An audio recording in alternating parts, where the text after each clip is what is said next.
Alex here with another vague comic review, and this one is issue 5 of Diesel Ignition series. And this comic starts off, well, let me give you the backstory of what happened. Dee met her brother Bull in Stableburg. They worked together and defeated I'm going to call them the flying, not flying birds, destroyed their base, and then Bull and his people helped build a sort of the engine that can fly around. They put parts around it, so you can almost think of it like a flying jet ski. Anyway, that last issue ended with Dee, Bull, and her robot Rix flying towards the clouds. And this issue picks up where that left off. Dee is wondering if they should go through the clouds because it's dangerous. And Bull tells her, well, she's leader, she makes the decision, but he's encouraging her to do it because they have nowhere else to go. So they plunge through the clouds, and I guess this is why people can't go through the clouds. While Dee was flying up there, electricity was going back and forth towards them. And I didn't notice this before, but I think the reason why they could go through the clouds was because of Dee and the engine. Because it looked like the electricity was bouncing off some sort of invisible barrier while I was trying to zap at them. But it was very quick. Anyway, they come out unscathed, except for poofy hair. And while they're flying and debating where to go, they bump into something invisible. Now at first, they are confused, but then they find out it's an enormous ship that has camouflaging. So the the leader of that ship, I believe her name's pronounced Frida, notices them, invites them on board, and Bull, he does not trust her. He doesn't really trust anyone. It's just because the first character he meets is Dee, then he trusts her. That's why I was a little thrown off by uh, how cautious he was around Frida and her crew, but it makes sense in a later issue. So Dee, she's having a good time talking to Frida, then meets her husband, Mr. Fancy. And while they were talking, Rix, who was told to guard their little ship, reacts by acting like a cat when some crew members try to go near their ship. So Bull's ready to shoot fireballs. He's yelling at Dee that they shouldn't have trusted them. And even Mr. Fancy's getting ready to whip out his sword to fight. But then Frida, gets rid of the tension and uses her own gloved hands to put out the flame in Bull's fingers. And Dee tells Bull to relax. They're not going to get attacked. And they weren't. Bull did not want anyone to touch the ship, so he fixed the ship by himself, talking to Mr. Fancy.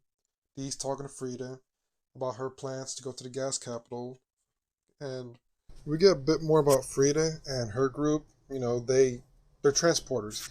They take stuff from one place, put it to another, but the whole point of having an invisible ship is so they don't have to go through all the permit trades and whatnot. So basically, they're doing illegal business, trading routes. But they're nice people. Anyway, they drop off Dee and Bull and Rix at the outpost for the gas capital. They arrived. Now, Dee asks an interesting question that I didn't notice. The gas capital is huge, and you see a giant mountain in the back with a large ring around it. She asks what that ring is for the mountain, and Bull corrects her it's a volcano. That large magnetic ring keeps the volcano from erupting. And the gas capital also holds the 3 mountain peaks, which Bull said, and well, Dee wonders how does he know so much about this place, and Bull tells her this was one of the first places he went to after he left Peacetown, and it's one of the few safe passages through the clouds to go, beneath the clouds. And Dee was wondering, well, why would, I don't know. Dee didn't know why Bull can go through, but Frida and her group can't just go through the mountains under the clouds, because Frida said her dream, well, not her dream, but her aspiration is If she's told she can't go somewhere, well, she wants to go there. And she wants to go under the clouds, but she and her crew can't. It's because they only let certain people under the clouds. Bull was able to go because of his species. Mainly, a lot of people don't like Bull's species being above the clouds. That was why it was easy for him to go on the bottom. Now, Dee didn't like that, but Bull said it is what it is. He really can't explain it to Dee because to her, he's not uncivilized. He's her brother. But to other people, Bull wasn't like that. So how can you explain it to someone who doesn't understand? Which was pretty interesting. Okay, moving along. They arrive at the gas capital, and the couple give Bull and Dee some money. And Bull's just trying to figure out why they're so nice. And Frida just says some people are nice. And they leave. And that's where the issue ends. Now, for a simple issue, there was a lot that was added here and there that I thought was really cool. So a couple things I noticed. It's the comic is very good at showing, not telling. Now, what do I mean by that? Well, there's a scene where Dee and Frida are talking after Dee explains the whole story of how they got to Frida. Now, Dee said her goal is to make sure no one else gets hurt. That's what she wants. And the next panel, you see Frida just have a reserved sadness while she looks down at Dee, but Dee doesn't notice. Now, to me, that's Frida expressing that people will always get hurt. You can't save everyone, but she can't explain that to Dee. It's one of those you have to see it for yourself. I thought it was really cool.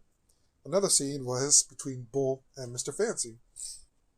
So, Mr. Fancy's curious about Bull's fire powers, wondering if they could be taught. And Bull said he doesn't know, he just could do it one day. So, Mr. Fancy likens it to magic, and Bull said, magic is just what stupid people call. But basically, what did Bull say? Oh, it was funny. Bull said, magic is just the word for stupid people who don't know science or something like that. And Mr. Fancy takes no offense to it. He admits that there could be something magical there. So Bull tells him, so what, you believe in Destiny too? And this was a really great next scene. Mr. Fancy says, I suppose I do. And next scene, you see him clasp hands with Frida, his wife. It's little things like that. Or another one, this was the artist's job. They did a really good job. So you see the gas capital, all right? Then when they get to gas capital and you see them looking at it, then the rest of the comic panels, while Dee, Bull, Frida, and Fancy are talking, you see the panel behind them slowly come to focus. First, you see the top of the peaks, then the middle, then the town at the bottom. It was really good artwork. Man, this is a really good comic. And there's this one panel where Mr. Tungsten's on the Tapan ship talking to the leader, but all it's telling us is that they're going to go to the gas capital and attack it. And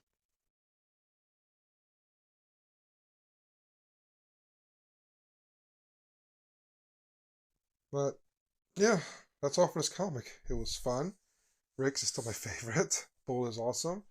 And now, oh, also, there's another partial reason from what I can. This is from what I believe why Frida and Fancy gave Bull and Dee so much money. It is because after they drop off Dee and Bull and they're back on the ship, Bull asks Frida if she believes the entire story that Dee told them about the Tapan. Frida says she does believe him.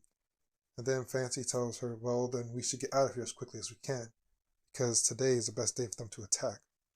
Now, this issue doesn't really tell us why today's the best day to attack, but it's a clue. It means something about that day will be the reason for why the Tapan will attack.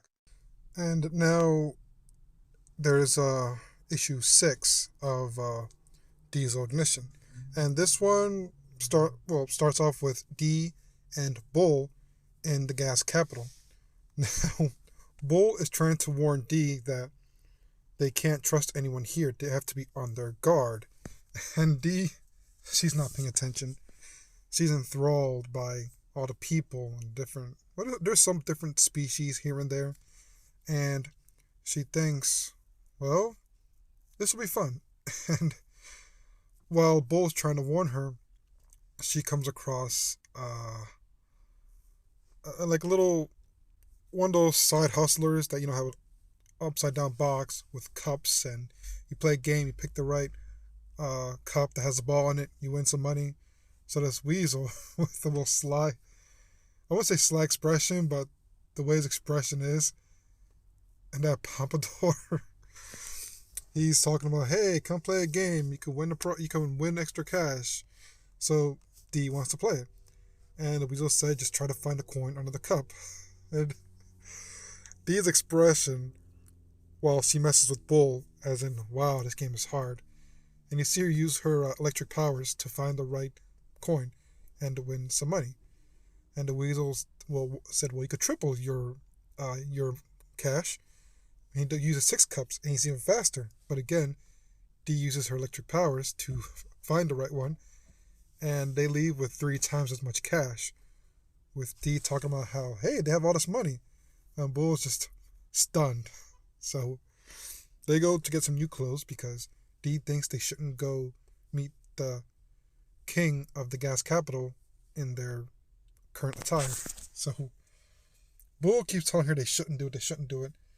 And D's like, they'll do it. So she gets them in the clothing store, has Rix watch the engine. And Rick's the best. He's on patrol. He, one point, acts like a cat and waves away some people staring. And the instant Rix is distracted by a dog and a cat, the engine is stolen. And Rick, he peeks over the window to see Dee's about to purchase all the clothes she got for herself and Bull. And what does Rix do? He panics and runs around back and forth until they come out. And when they realize their stuff is stolen, they have to find it. The engine and everything else. So they split up. D and Rix go one way, Bull the other. One point, D is about to get mugged.